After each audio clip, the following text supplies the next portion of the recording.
Добрый день, друзья. Я выхожу сегодня экстренно. Не хотел вас беспокоить в субботний день, но поступила информация о том, что Орхан Инанды, опять такая же информация, что до сих пор находится в посольстве Турции в Бишкеке. Его пытают, ему вкалывают специальный химический раствор, чтобы он подписал признательные показания о якобы кровавых и черных планах ФИТО, о которых проговорился Таyyip Эрдоган, президент Турции, во встрече со своим коллегой в пресс-конференции, после встречи со своим коллегой Садыром Джапаровым. Для меня лично вот это высказывание из всех высказываний оставалось единственным загадочным высказыванием президента Турции, когда он сказал, что ФИТО в Кыргызстане еще раз показало свое черное кровавое лицо. Я подумал, о чем он говорит. Оказывается, он говорил, эти слова были не о прошлом, то есть прошедшем каком-то событии, а о будущих событиях. То есть будущих событиях, которые будут выбиты из Орхана Инанды во время его пыток и вкалывания ему специальных лекарств. Оказывается, он проговорится о планах главы турецкой спецслужбы МИД Хакана Фидана устроить руками кыргызской власти и мафии провокацию против Орхана Инанды и образовательного учреждения САПАТ. Эту информацию мы получили вот здесь, вы видите, журналиста Адем Явуз Аслана, когда он давал интервью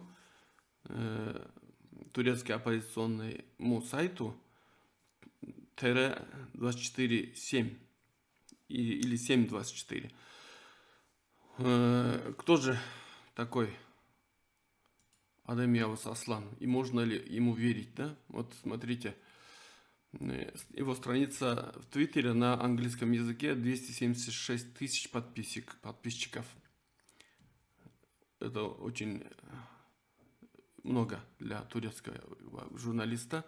И на турецком языке его страничка в Твиттере 140,5 тысяч почти подписчиков.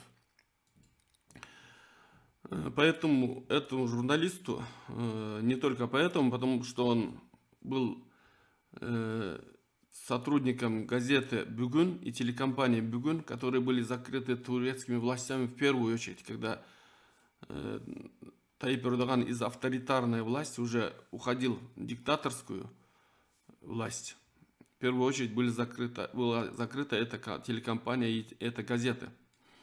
После этого на Адема Явуза Аслана были открыты судебные иски и сроки, которые там предусматривают пожизненное заключение.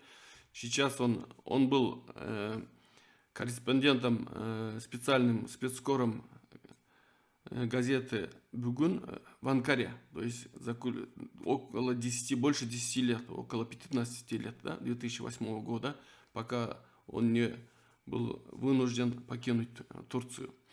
Сейчас он находится в Вашингтоне.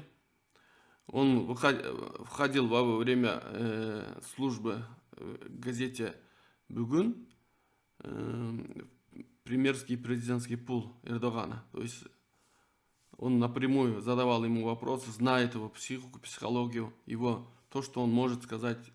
Из всех журналистов он был знаком с такой так называемой тройкой в Турции, то есть с людьми, которых, с соратниками Таyyip Эрдогана, которых он выгнал лет 5 назад из своей партии. То есть это были 4 человека: Абдуллатиф Шенер, Абдуллах Гуль и еще один человек, которого я забываю, чиновник, очень высокопоставленный, которые говорили ему напрямую, Адем Явуз Аслану, что если Эрдоган почувствует, что теряет власть, он может спалить всю Турцию, лишь бы для того, чтобы не потерять свою власть.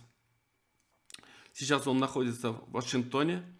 Года 3 назад в Вашингтоне проходило судебное разбирательство против Халкбанка и иранского бизнесмена, который был очень близок к семье Эрдогана, Реза Зараба, в США. Он был единственным объективным, бесстрашным турецким корреспондентом. Почему я говорю бесстрашным турецким корреспондентом? Потому что были турецкие корреспонденты независимые, которые начинали вещание с этого судебного процесса очень резво, потом извинялись, говорили, что им угрожают их родным, поэтому они перестали освещать этот судебный процесс.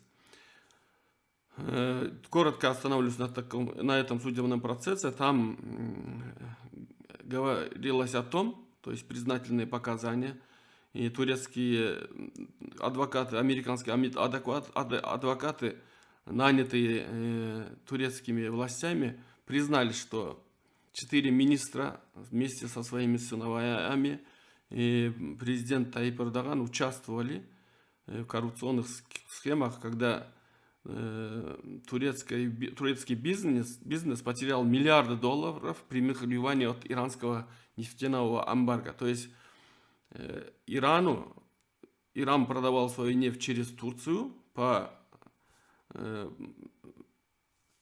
правилам эмбарго, но Турция не должна была возвращать их деньги, долларами. Она должна была покупать лекарства в своем внутреннем рынке, одежду, все, что затребует иранская власть, и передавать эту власть через границу Турции в Иран.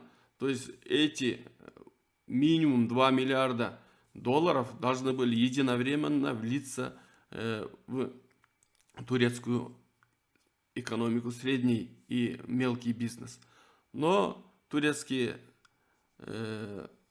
власти, сговорившись через Реза Зарраба с иранскими властями, начали таскать наличные фурами в Иран вместо этого. Поэтому этот процесс рассматривался в Вашингтоне, потому что этот эмбарго было международным, и в этом использовались денежные знаки Америки, и поэтому это подпадало под юрисдикцию американского суда.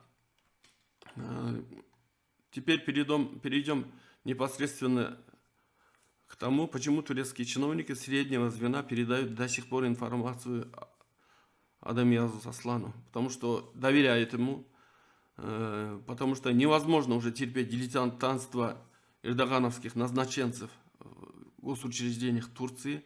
Некому передать такую информацию Турции, потому что бесполезно передавать. Потому что ее не опубликуют. Если даже опубликуют кто-то через кого-то, может продать того чиновника, кто передавал информацию. И тот же журналист, который опубликовал это, и его родные и близкие могут оказаться под прессом турецких спецслужб. Теперь непосредственно перейдем к информации о провокации против Сапата и Орхана Инанды. По полученной Адамиязу Асланом информации, в Кыргызстане под руководством Хакана Фидана готовится провокация турецкой спецслужбы против Орхана Инанды и образовательного учреждения Сапат. Орхан Инанды до сих пор находится в посольстве Турции в Бишкеке. Его пытают, ему вкалывают специальные химические растворы, чтобы он подписал признательные показания о якобы кровавых и черных, по высказыванию Таyyипа Эрдогана, во встрече со своим коллегой планах Фито. Это загадочное высказывание, оказывается, было о будущих признательных показаниях, выбитых с Орхана Инанды. Так, на основе выбитых показаний в последующем начнется очернительная кампания против самого Орхана Инанды и образовательного учреждения Сапат. Потом все пойдет по плану, который был осуществлен в Турции. То есть будут репрессии против самой пацифичной, то есть мирной группы кыргызского общества, в то время турецкого общества.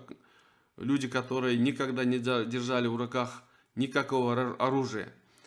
На этом фоне, как называется в Турции, фито торбасы, то есть в мешок фито войдут все, то есть арестуют на этом фоне всех недовольных властью людей со всех слоев общества, кыргызского общества. Потом начнется отбирание бизнеса, имущества даже лояльных к власти предпринимателей. То есть останутся только около властные так называемые предприниматели, которые богатеют за счет государства, за счет ресурсов государства и народа, природных ресурсов, за счет контрабанды наркотиков и других товаров. И других товаров, не наркотиков, а вообще товаров.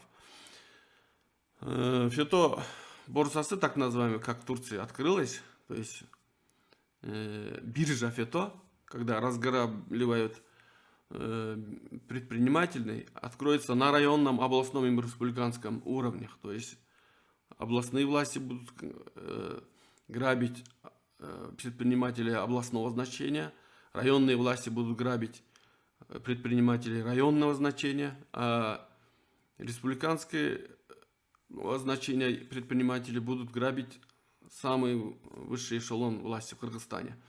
То есть это было в Турции, предположение об этом в Кыргызстане, потому что мы знаем по некоторой информации, полученной из неофициальных источников, мы знаем, что несколько часов Таип Эрдоган проговорил с Садыром Джапаровым, переводил ему, говорят, сын Садыра Джапарова, который или окончил, или учился в турецких лицеях в Кыргызстане.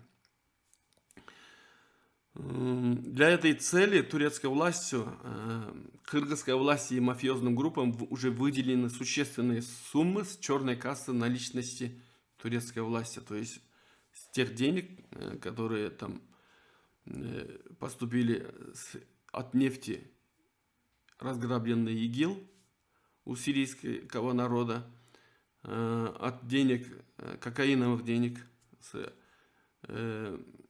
Колумбии через Венесуэлу, через рентную продажу самых дорогих участков и территорий в Стамбуле оплачивается такая существенная сумма кыргызской власти и мафиозным группам. Для осуществления очерняющего пиар-компании выделен особый бюджет. В частности, оттуда оплачивается алгоритм в Фейсбуке и Ютубе, который помогает распространять видео и другую информацию в целевых группах. Такое видео одно было сброшено, которое было снято в геббельсовскими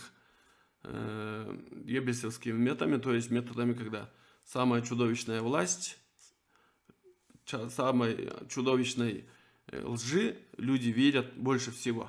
То есть это лживая такая 15-минутная, по-моему, было видео про Фетхуллаха Гулена, про Сапат и про выпускников Сапата. И в первый же день я, когда открыл, у него было 15 тысяч просмотров. По другой еще информация дополнительно, сотрудничающая с МИД, то есть турецкой спецслужбой, кыргызская мафиозная группа может организовать покушение на независимых политиков, журналистов и общественных деятелей, чтобы в последующем свалить эти преступления на людей из околосапатовских, можно сказать это, на людей, которые как-то связаны с образовательным учреждением, каким-то образом, каким-то боком связаны с образовательным учреждением Сапат. По планам турецких властей, Кыргызстан станет пилотным проектом, чтобы распространить такие спецоперации в других государствах Центральной Азии и на Балканах, государствах Балкан, еще сохраняющих лояльность к семетовским образовательным учреждениям.